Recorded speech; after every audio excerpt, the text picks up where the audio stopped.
안녕하세요. 오늘 저희가 함께 살펴볼 자료는요. 알리바바랑 저장대학 연구진이 내놓은 3DV 톤이라는 아주 흥미로운 논문입니다. 네, 안녕하세요. 이게 뭐냐면 영상 속 인물이 입은 옷 있잖아요.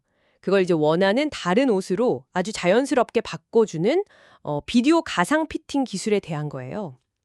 기존 기술들이 좀 어려움을 겪었던 부분들이 있는데 3DV 톤이 이걸 어떻게 풀었는지 그 핵심 아이디어를 집중적으로 한번 파헤쳐 보겠습니다. 네, 좋습니다. 이 가상 피팅이라는 게 사실 그냥 옷 이미지만 딱 합성한다고 되는 게 아니거든요. 그쵸. 움직이잖아요, 사람은. 맞아요. 영상 속에서 사람이 막 움직이는데 그 움직임에 따라서 옷의 어떤 주름이라든가 질감, 패턴 같은 디테일이 자연스럽게 따라 움직여야 해요. 프레임이 계속 바뀌어도 이게 어색하지 않아야 하는 거죠. 이 시간적 일관성을 잡는 게 뭐랄까 핵심 과제였어요. 아, 시간적 일관성. 그럼 3DB 톤은 이 문제를 좀 다르게 풀었다는 거죠? 그 핵심 아이디어가 뭔가요? 네, 가장 큰 차별점은 바로 텍스처가 적용된 3D 가이드. 이걸 사용한다는 거예요. 텍스처가 적용된 3D 가이드요? 좀 더 쉽게 설명해 주실 수 있을까요? 그러니까 일단 가상으로 옷을 입힐 그 대상 인물의 3D 모델을 만들어요.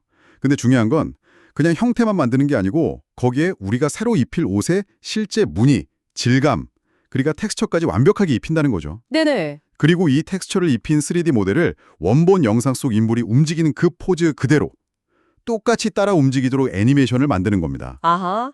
그냥 뼈대만 있는 3D 모델이 아니라 아예 옷감까지 다 입혀놓은 뭐랄까 아바타 같은 걸 만들어서 그렇죠. 일종의 완벽한 대형 모델이라고 할 수 있죠. 그걸 원본 영상 속 사람 움직임에 맞춰서 같이 움직이게 한다. 네, 맞습니다. 그렇게 만들어진 움직이는 텍스처 3D 모델. 이게 최종 결과 비디오의 각 프레임을 만들 때 아주 강력하고 일관된 참고자료, 가이드 역할을 해주는 거예요. 와, 기존에는 보통 2D 이미지를 프레임마다 어떻게든 변형시키려고 했거든요. 근데 그러다 보니까 움직임이 복잡해지면 디테일이 깨지거나 옷이 막 깜빡이는 문제가 있었죠. 3D 비톤은 아예 처음부터 일관성을 가진 3D 가이드를 딱 만드니까 이런 문제를 좀 근본적으로 해결하려는 접근인 거죠. 아, 그래서 논문 이미지들 보니까 그 보스나 리 같은 로고가 사람이 막 움직이고 보는 각도가 달라져도 찌그러지거나 흐려지지 않고 계속 선명하게 유지되는 거군요. 정확합니다. 그 상세한 텍스처 3D 가이드가 있으니까 가능한 거예요.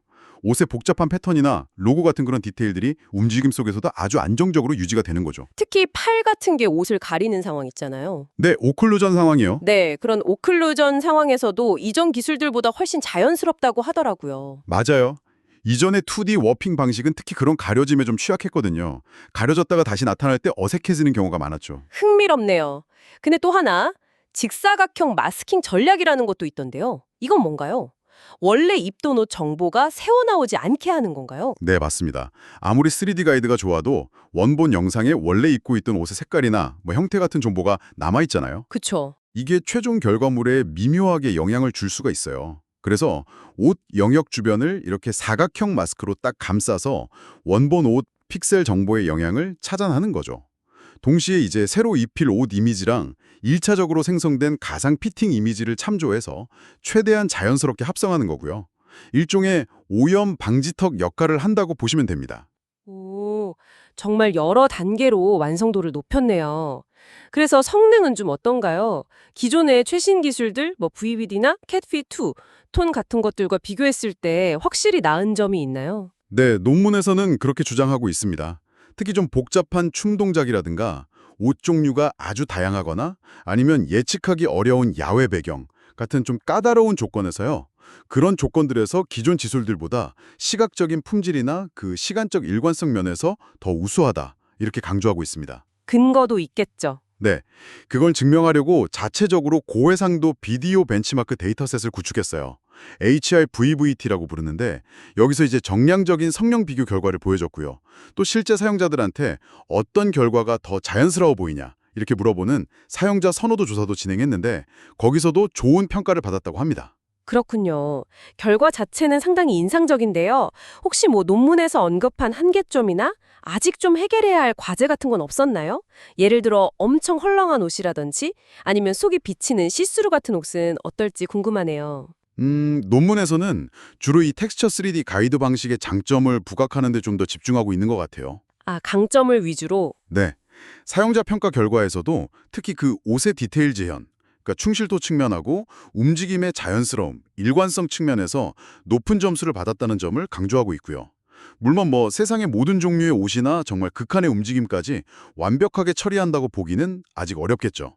하지만 기존 방식들이 가지고 있던 그런 명확한 한계점들을 상당히 개선했다는 점을 주로 내세우고 있습니다. 네, 듣고 보니 이 정도 기술이면 정말 온라인 쇼핑 경험이 확 달라지겠는데요. 그렇죠. 우리가 보통 마네킹 컷이나 모델 사진만 보고 사는데 이제 영상으로 내가 막 움직일 때 옷이 어떤 느낌일지 훨씬 현실적으로 가늠해 볼 수 있겠어요.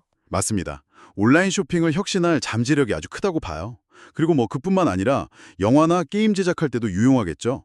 의상을 디지털 방식으로 쉽게 바꾼다거나. 아, CG 작업이 편해지겠네요. 네. 그리고 요즘 많이 이야기하는 메타버스 속 아바타 있잖아요. 그런 아바타 꾸미는데도 훨씬 다채롭게 활용될 수 있을 겁니다. 활용 분야는 정말 많겠네요. 네, 정말 무궁무진하죠. 오늘 탐구는 여기서 마무리할까 합니다.